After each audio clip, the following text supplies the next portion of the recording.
Big cheese in cheeky cheddar cheat. Welcome to Mark and Pete, two blokes with half an opinion. Now, here's a thought. Little Miss Stuffit sat on a tuffet, eating cheese all day.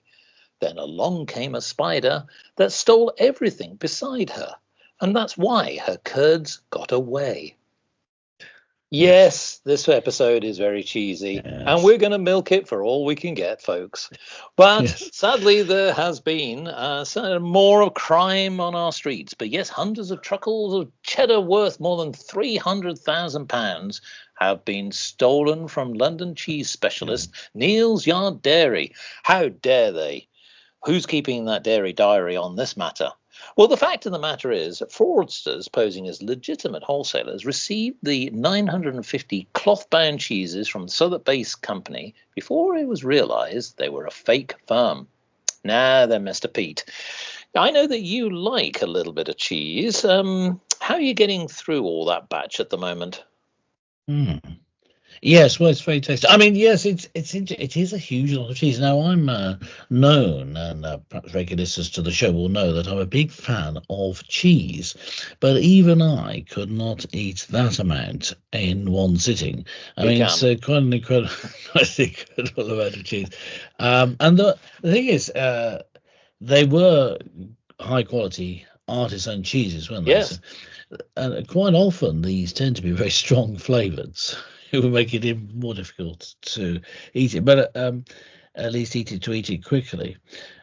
I mean, I believe, there's half-hard Welsh cheese, Westcombe cheddar cheese, Pitchfork cheddar, all delicious, strong cheeses. My mouth is watering now. The thing is, It's interesting that we chose to talk about this because it seems sort of a quirky topic to talk about, well suited for the Mark and Pete show, amusing, quirky topic. But in fact, there is a market in expensive cheeses. Obviously, otherwise they wouldn't have stolen them. Yes. Well, 22 tons of it, to be precise. That is a huge amount. I think it does need to be that amount. In order to make it worthwhile. In 2015, I was reading up about this.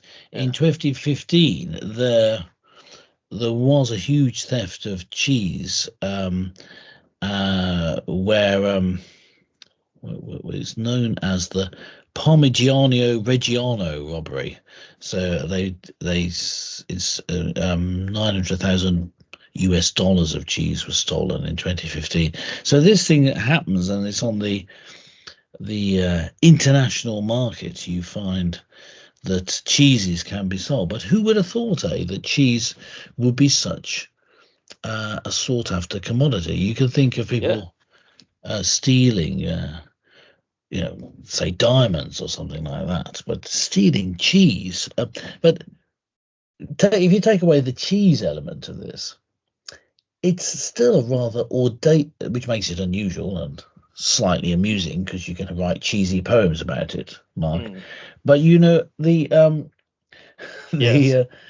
thing about it is, it's just in itself an audacious robbery. Now, I want to just say up front that here at Mark and Pete, we do not condone robbery or illegal activity of any kind. But it's impressive, isn't it?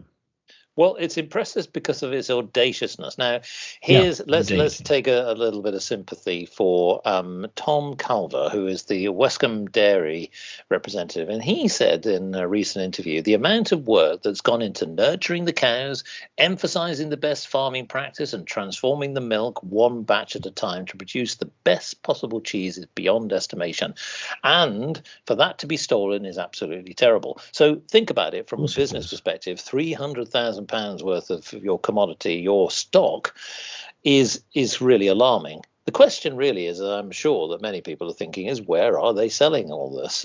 Because going into the black market is clearly something that police, the Met Office, has confirmed that they are investigating this particular cheese theft. But how on earth are they ever going to track it all down? worse still, I guess that from an insurance perspective, this is a real nightmare, because they're going to need to obviously make claim, but they can only really do that when they can actually trace the source. So here's the thing. I mean, I would say that yes, it is quite a remarkable thing, but it's incredible that what criminals are prepared to do. You're right that a bank heist, gold theft, diamonds, as you said, is really sort of long gone. And it's amazing that when you think of things such as truffles, as for example, a very high commodity food, which is highly prized. And interestingly, a lot of farms now have a lot of security. So places in France as well as in Britain will actually have security around certain plantations and certain land to ensure that those commodities are not lost because they're highly prized. Now, of course, I guess the next thing is that when you think about cheese, it just, when you sort of look at it on your plate, you tend not to sort of think about the amount of work that it goes into to get it there.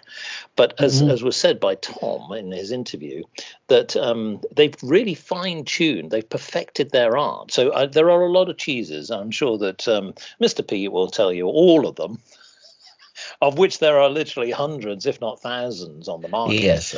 But we won't list them all. But what we will say is this. We have our favoured ones, and we'll probably call them out in a minute. But here's the thing. Think a bit better from Tom. He has developed a product. He's crafted this in such a way that it's now been taken away. What does he need to do? Because that next batch becomes even more prized. Now, I really do have, as a businessman, I sort of have to sort of think for him, well, what does he do here? I'm just hoping that obviously his insurance does cover him. But here's the thing. I mean, I must admit that the artisan cheeses are probably the best. Now, I'm not trying to endorse his product, folks, but what I will say is that those specialist cheeses that you can get, particularly the ones with a strong flavour, are really worth trying. So let's try and boost his business a little bit here. Maybe this could be the quest to try and say, look, come on. Does anybody know what happened here? Who is responsible for this terrible atrocity?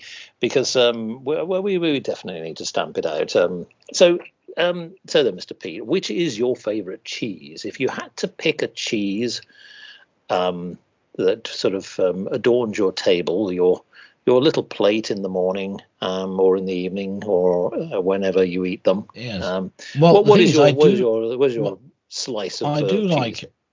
I know some people like soft cheese. I do like a hard cheese. Now, I mentioned before Parmigiano Reggiano, the big theft before. Now that's an Italian cheese, which is very hard, and it's got a strong flavour. So it's very noticeable. So therefore, easy to sell. And if you can't recognise the flavour, I would say you can't steal it, because if you steal it and it just tastes like something out of the supermarket, then it's of no good to you, no use to you. It's got to have a recognisable taste. Yeah, so I mean, I do like other hard cheeses. I like Gouda. Gouda cheese. It's Gouda than all the other cheese, as in better. Well done. Attempted a joke. Yes. That's usually quite mild, but if you leave it, this is the key, you leave it to age, then it does taste very nice. But really my favourite is Blue Stilton. Yes, no, I do like that. Tangy, yes, quite not as hard as the other cheeses, often a bit crumbly, but the taste, the sharpness of the taste, and if you leave it, it just overwhelms that, and that's my favourite. What's your favourite? Well, I'm going to say, because you're here and it just sort of happens to spring to mind, Stinky Bishop. Yes. I don't know why when seeing you there. Oh well, folks, I used to work as a vicar, so that's why they come. There you go. Yes. That's probably why I was sort of brought to my mind. But not as a bishop, because I'm not stinky. Strong flavours, I do yes. like. But I will tell you that in the dim and distant past, I ate a copious amount of Parmesan cheese, and anything like that sprinkled on anything is always great. I don't know what it is about Parmesan cheese. It has a very distinctive flavour, of course, but I do agree with you. Anything with a blue vein is great. But look, we come back to the main story of the heist. If there are any large groups of mice that are out there who are guilty of possibly this crime, could they please contact the Mark and Pete Show? Yes, because we actually have employed Tom from Tom and Jerry, and he's on the case. So watch out. Okay. But yes, if you have any thoughts on this, gentle listener, we'd love to hear from you. We, as you all know, include comments that we get from our YouTube channel or from the podcast episode. Go to markandpete.com. You can leave a comment there, or in fact on any episode. But we want the comment to be about, it could be about your favourite cheese, but it could also be about your favourite robbery. Not that we condone them, obviously.